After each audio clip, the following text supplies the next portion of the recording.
Snow doesn't just fall, it swallows. When 90 inches of whiteout powder buried the San Juan Mountains, rescue teams wrote off anyone caught off-grid. They didn't know Kate Jennings had spent 8 months hauling steel into a limestone cavern, entombing herself to escape her past, only to face something deadlier. No one understood why a 34-year-old senior architect at one of Chicago's most prestigious commercial design firms would suddenly liquidate her assets, abandon her loft, and buy 40 acres of completely unbuildable vertical rock in southwestern Colorado. Her colleagues whispered about a nervous breakdown. Her ex-husband, Richard Sterling, who had systematically dismantled her reputation, claimed her designs as his own, and drained their joint accounts in a brutally calculated divorce, smugly told their mutual friends that Kate had finally cracked. But Kate hadn't cracked. She had sharpened. The property, located 15 miles outside the small mining town of Ouray, was cheap for a reason. It was an aggressive, sheer cliff face of limestone and shale, accessible only by a crumbling logging road. Real estate agents called it a liability. Kate called it an absolute fortress. During her preliminary land survey in early May, Kate discovered something the satellite maps had missed: a massive, naturally occurring limestone cave system, partially expanded by silver miners in the 1890s and subsequently abandoned. The entrance was a narrow fissure hidden behind a dense thicket of dead scrub oak. But 50 feet inside, it opened into a sprawling, cathedral-like chamber. The ambient temperature was a constant, damp 52 degrees. The walls were solid, ancient stone. Standing in the pitch-black silence of the cavern, illuminated only by the beam of her tactical flashlight, Kate made a radical decision. She wasn't going to build a cabin on the mountain. She was going to build her bedroom inside it. She wanted a place where the world could not reach her, where no phone calls, no legal summons, and no betrayals could ever penetrate. The logistics were a nightmare. Kate hired a skeptical local contractor named Tommy Kessler, a grizzled mountain veteran who initially refused the job. "You're building a tomb, lady," Tommy had warned her, spitting tobacco onto the gravel. "Mountain shifts, you're a pancake. Rain comes heavy, you drown." But Kate threw money at the problem until Tommy agreed to handle the heavy excavation. Together, they spent 3 grueling months core drilling through solid limestone to create necessary ventilation shafts to the surface. They poured a reinforced concrete pad over a heavy-duty moisture barrier to combat the subterranean dampness. Once the structural foundation and ventilation were complete, Kate dismissed Tommy and his crew. She wanted to do the rest alone. Day after day, driven by a manic, obsessive energy, Kate hauled materials deep into the earth. She framed out a 600-square-foot living space within the largest chamber. To fight the claustrophobia and the biting chill of the stone, she went to extreme lengths. She insulated the walls with highly reflective, aerospace-grade foil and R49 spray foam, creating a thermal envelope entirely detached from the cave walls. She installed a radiant heating system beneath reclaimed oak floorboards, powered by a massive solar array. She bolted to the cliff face outside, backed up by a high-capacity propane generator. The centerpiece of the bunker was the entrance. Kate didn't just want a door, she wanted a vault. She custom-ordered a 400-pound, marine-grade steel bulkhead door with airtight compression seals, the kind used on offshore oil rigs. It was designed to keep moisture out, but more importantly to Kate, it kept the world out. By late October, the space was breathtaking. It didn't look like a cave, it looked like a high-end, ultra-modern studio apartment that just happened to be swallowed by the earth. She had a kitchenette with a propane stove, a plush king-sized bed, warm amber lighting that mimicked sunlight, and a library of physical books. Her water came from a subterranean spring she had tapped and filtered, running crystal clear and freezing cold. When the heavy steel door slammed shut and the heavy latch engaged, the silence was absolute. It was a deafening, heavy quiet. No wind, no wildlife, just the steady, reassuring hum of her air circulation system. She had done it. She had erased herself from the map. She poured herself a glass of bourbon, curled up on her bed in the warm, artificial glow, and felt truly safe for the first time in 5 years. She had no idea that she had just built her own perfect trap. The warnings began in mid-December. Meteorologist David Henson at the National Weather Service in Grand Junction issued a bulletin that local news stations initially treated as sensationalism. A convergence of an abnormally strong atmospheric river from the Pacific and a plunging polar vortex from the Arctic was on a direct collision course over the San Juan Mountains. The models were predicting something the region hadn't seen since the catastrophic winter of 1931. Down in Ure, hardware stores were stripped bare. Locals were boarding up windows, hoarding firewood, and evacuating to lower elevations in Montrose. Tommy Kessler, the contractor, actually drove his truck up the icy logging road to Kate's property 2 days before the storm hit. He stood outside the heavy steel bulkhead, pounding his heavy leather gloves against the metal until Kate unsealed it. "You need to come down, Kate," Tommy said, his breath pluming in the freezing air. He looked up at the towering, snow-laden peaks above her cliff. "This ain't a regular storm. They're calling for 100 inches. The avalanche risk on this ridge is going to be off the charts. If that face gives way, you'll be buried under 40 feet of packed ice." Kate leaned against the steel frame of her door, the warm air of her cave drifting out into the cold. She felt a surge of arrogant confidence. "Tommy, I'm inside a mountain. The walls are solid limestone. Let the snow fall.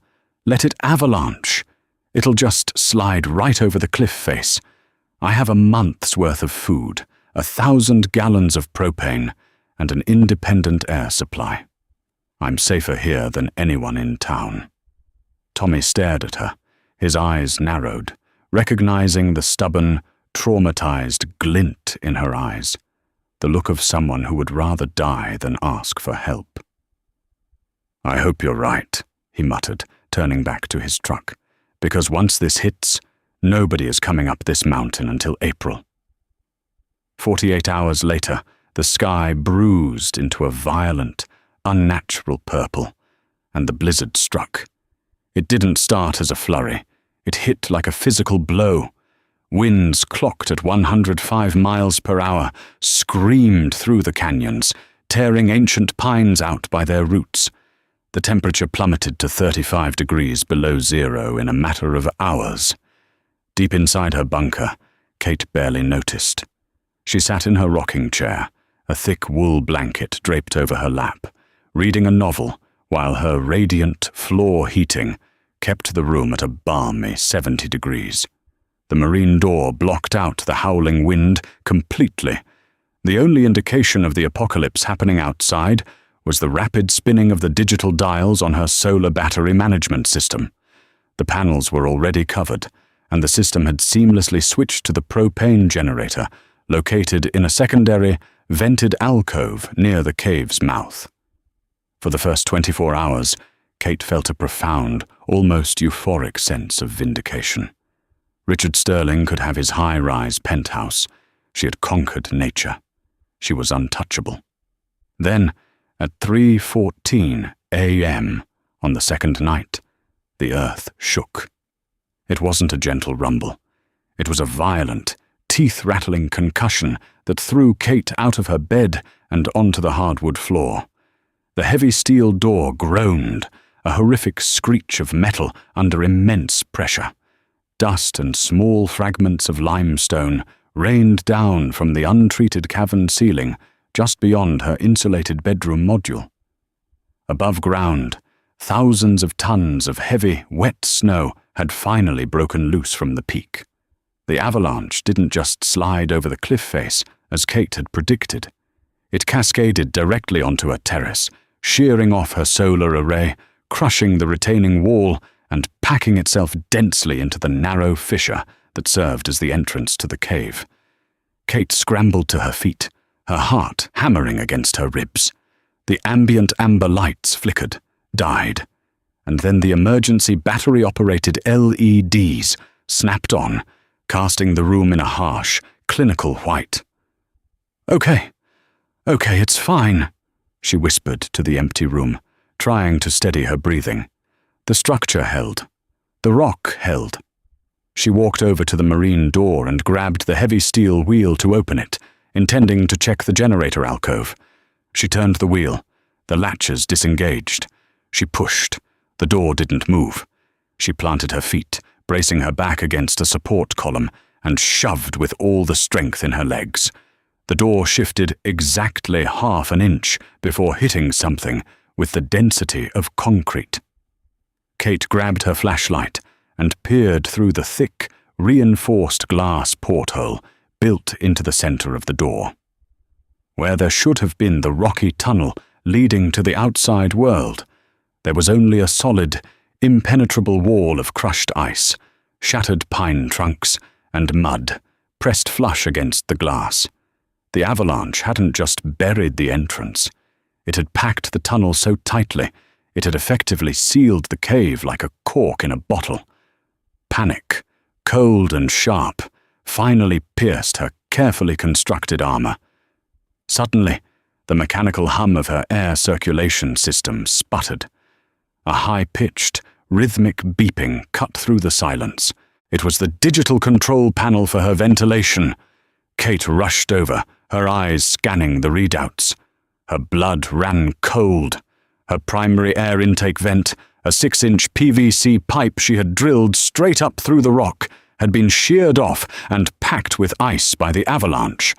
The system was automatically switching to the secondary intake, a smaller pipe located much lower, right next to the exhaust pipe of her propane generator. Because the entrance tunnel was packed with snow, the exhaust from the generator had nowhere to vent. It was filling the trapped space just outside her door, and now her secondary air intake was actively sucking that toxic exhaust directly into her sealed bedroom.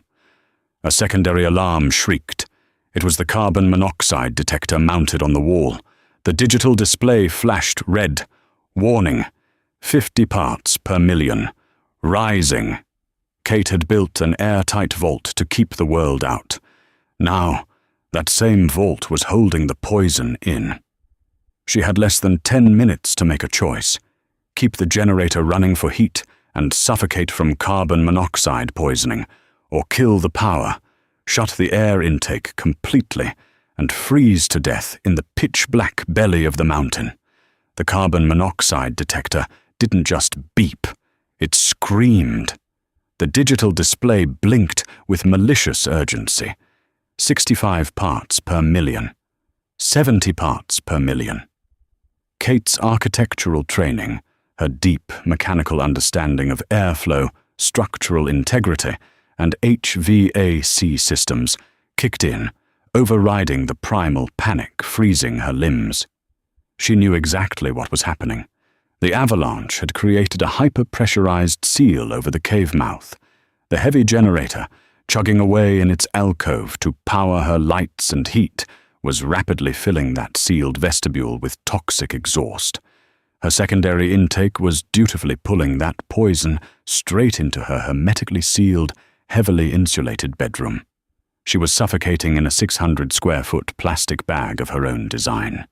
Coughing, her head suddenly throbbing with a sharp, sickening spike of pain, Kate stumbled across the reclaimed oak floorboards. She reached the main breaker panel, hidden behind a sleek, minimalist walnut cabinet. Her hand hovered over the master kill switch.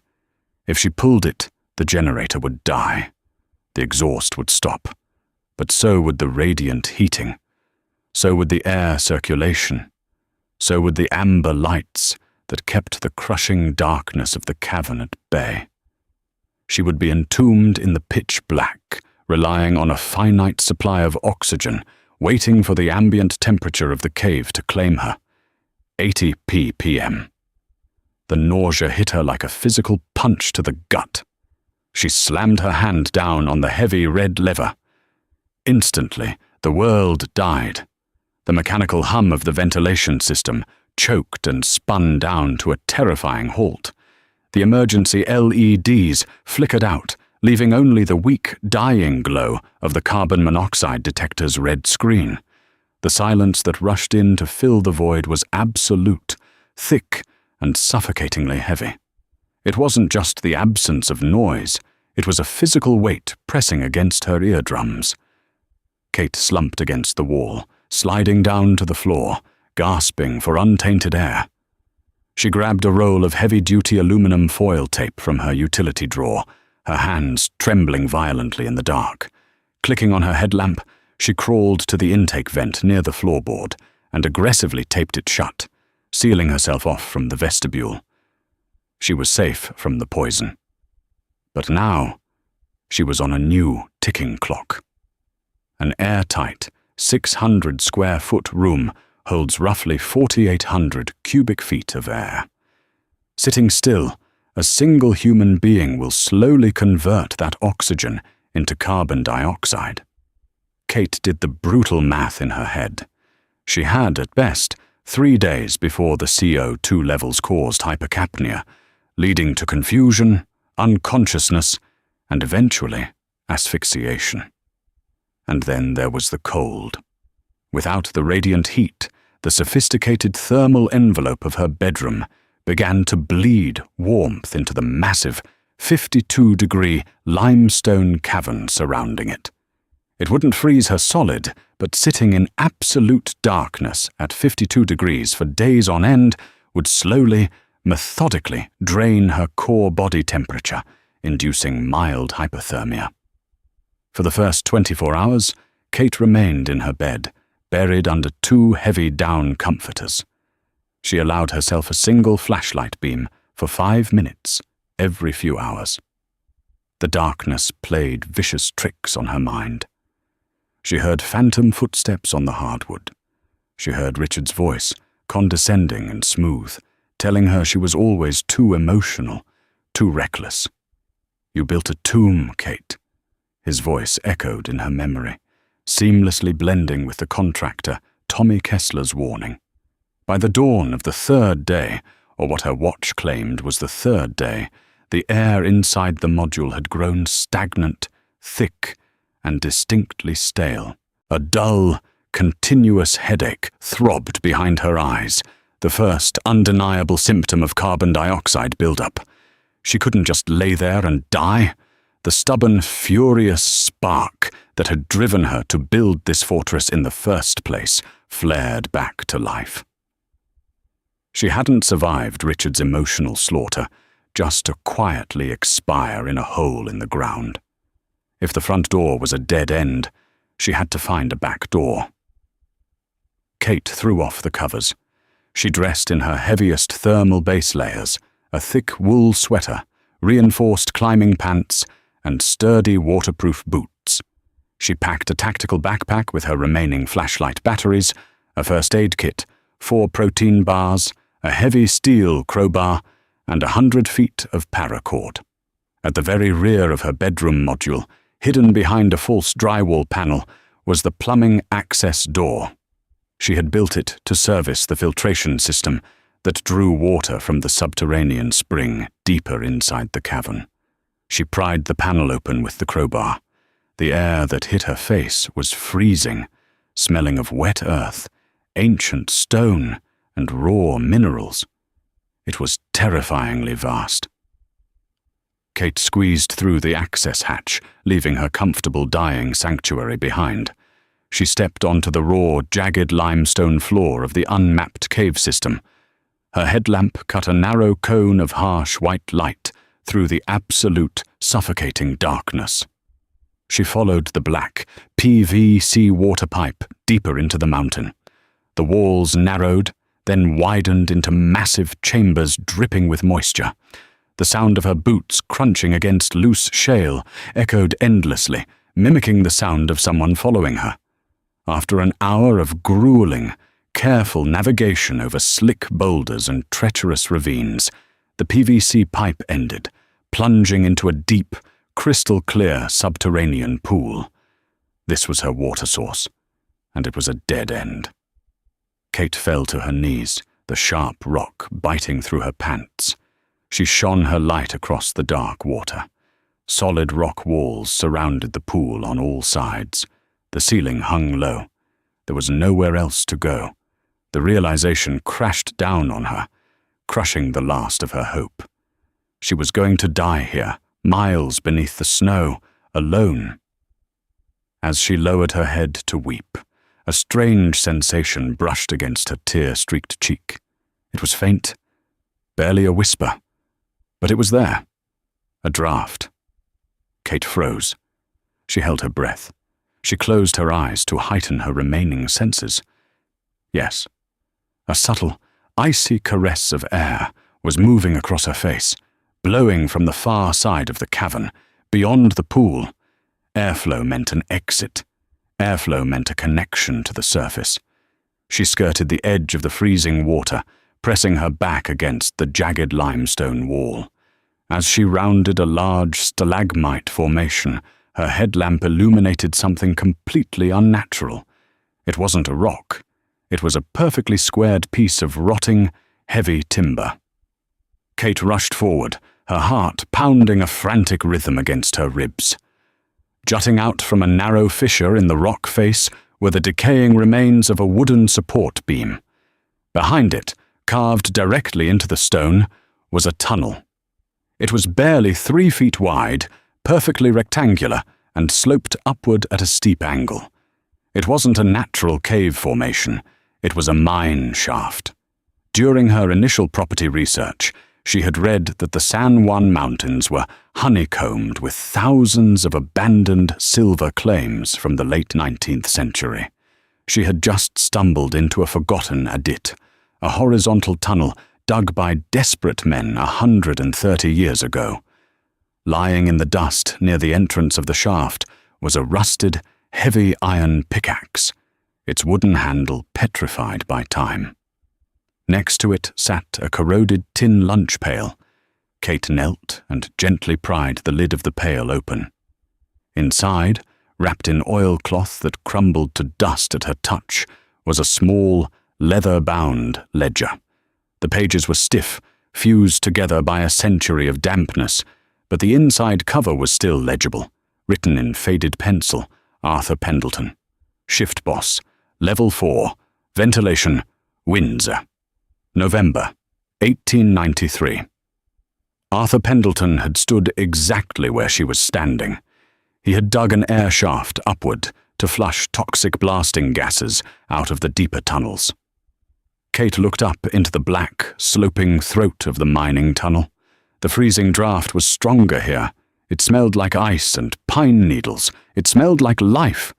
She strapped her headlamp tighter, gripped her crowbar, and stepped into the history of the mountain. The ascent was a brutal, agonizing exercise in endurance. Arthur Pendleton's ventilation shaft was never meant for foot traffic. It was a rough-hewn chimney blasted through solid rock, pitched at a terrifying 60-degree angle. The original wooden ladders had long since rotted away to nothing, leaving only rusted iron spikes driven into the stone walls to support the long-gone timber. Kate had to free climb. She wedged her boots into the jagged fissures created by the 1890s dynamite blasts, using her hands to grip the freezing, slippery limestone. The heavy backpack threatened to pull her backward into the dark abyss with every excruciating upward movement. Her headlamp illuminated only a few feet in front of her. The rest was a claustrophobic tunnel of crushing black rock.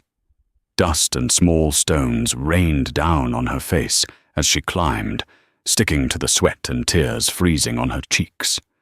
"Don't look down," she told herself, a mantra repeating endlessly in her mind. Just the next handhold. just the next foothold, 40 feet up. Her muscles burned with a lactic acid fire. The air was getting significantly colder, biting through her thermal layers. 80 feet up. Her right boot slipped on a patch of black ice. Kate screamed as she fell, sliding violently down the jagged rock face. She wildly swung her crowbar with her right hand, driving the wedge into a deep crack in the stone. The metal shrieked against the rock, catching and jerking her arm with an agonizing pop that radiated through her shoulder. She slammed against the wall, hanging suspended over the black void by one arm. She hung there for 5 minutes, sobbing uncontrollably into the darkness, the pain in her shoulder a blinding white light. She thought of Richard again. She thought of the smug satisfaction on his face when she signed over her shares of the firm. No, she refused to be a victim. Not to him, not to this mountain, not to this tomb. Biting down on her lips so hard she tasted copper, Kate forced her left hand up, found a grip on an iron spike, and hauled her weight off the crowbar.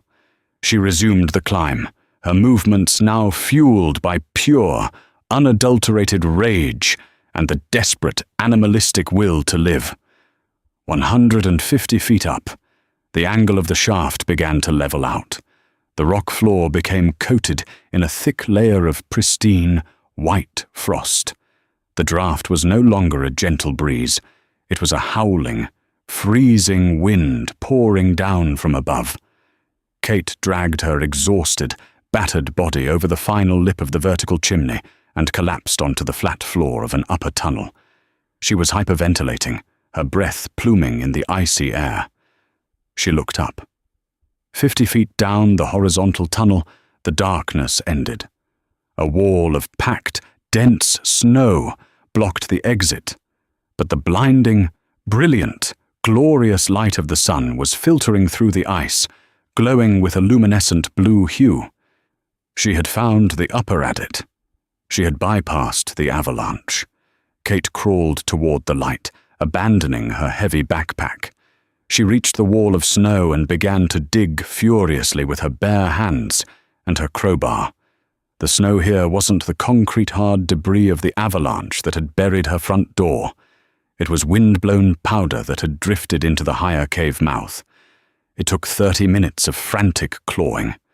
Her fingers were numb, bleeding from the sharp ice, but she didn't stop until her crowbar broke through the crust. A shaft of pure, unadulterated sunlight pierced the gloom, striking her face. It was the most beautiful thing she had ever seen. Kate widened the hole, pushing her shoulders through the dense snowpack, and finally dragged herself out onto the surface. She collapsed onto the blinding white expanse, gasping. The blizzard was over. The sky was an impossible, crystalline blue. She was sitting on a narrow rock ledge, nearly 1,000 feet higher than her buried bunker. Below her, the San Juan Mountains stretched out in a terrifying, majestic panorama of unbroken white. The logging road, the valley, her property, everything was erased beneath 90 inches of snow. The temperature was hovering near zero. She was soaked in sweat, shivering violently, and she knew that exposure would kill her in less than an hour if she didn't find a way down. But then, the deep, rhythmic thwack, thwack, thwack of rotor blades echoed off the canyon walls. Kate shielded her eyes against the sun glare. A bright yellow Bell 407 helicopter, a search and rescue bird from the State Patrol, was sweeping low over the valley, surveying the catastrophic avalanche paths. Kate frantically dug into her jacket pocket and pulled out her emergency kit. She grabbed her signal mirror, a simple piece of polished steel. With trembling, bloody hands, she angled it toward the sun, flashing a frantic SOS toward the distant helicopter. Flash, flash, flash. The helicopter banked sharply. It hovered for a moment, an insect suspended against the massive peaks, before the nose dipped and it accelerated directly toward her ledge. Pilot Greg Harrison later told the news anchors that he thought he was hallucinating. He had been sent to catalogue body recovery zones. He never expected to see a woman standing on a sheer cliff face, 1,000 feet above the avalanche debris, flashing a mirror. When the rescue basket finally hauled Kate up into the deafening, warm cabin of the helicopter, she collapsed onto the metal floor. The flight medic rushed forward, wrapping her in thermal blankets, shouting questions she couldn't hear. Kate just looked out the window, down at the massive sea of white that had tried to swallow her. 2 weeks later, Kate stood in the lobby of the Montrose Regional Hospital. Her arm was in a sling, her face bore the fading yellowish-purple maps of deep bruising, and 3 of her fingers were heavily bandaged from severe frostbite. Tommy Kessler walked through the sliding glass doors, sweeping his snow-covered hat off his head. He stopped, staring at her in absolute disbelief. "I told them you were dead," Tommy said, his voice gruff, shaking his head. "I stood right there and told the sheriff there was no way anyone survived that slide. Your front door is buried under 40 feet of packed ice. How the hell did you get out?" Kate smiled. It wasn't the fragile, guarded smile of the woman who had hired him 6 months ago. It was a sharp, ironclad expression of a survivor. "I took the stairs," she said quietly. She turned away from the hospital window, leaving the mountains behind her. She didn't need the bunker anymore. She didn't need the isolation. She had built a tomb to hide from the world, but the mountain had forced her to claw her way back to the surface. She was finally ready to live in the light. Kate's survival is a chilling testament to the human will to endure. By entombing herself to escape her past, she accidentally orchestrated a deadly battle against nature's most ruthless elements. Ultimately, it wasn't her modern engineering that saved her, but the desperate, forgotten history of a century-old miner. Emerging from the darkness, Kate learned that true safety isn't found by hiding underground, but by possessing the strength to face the blinding light of the surface.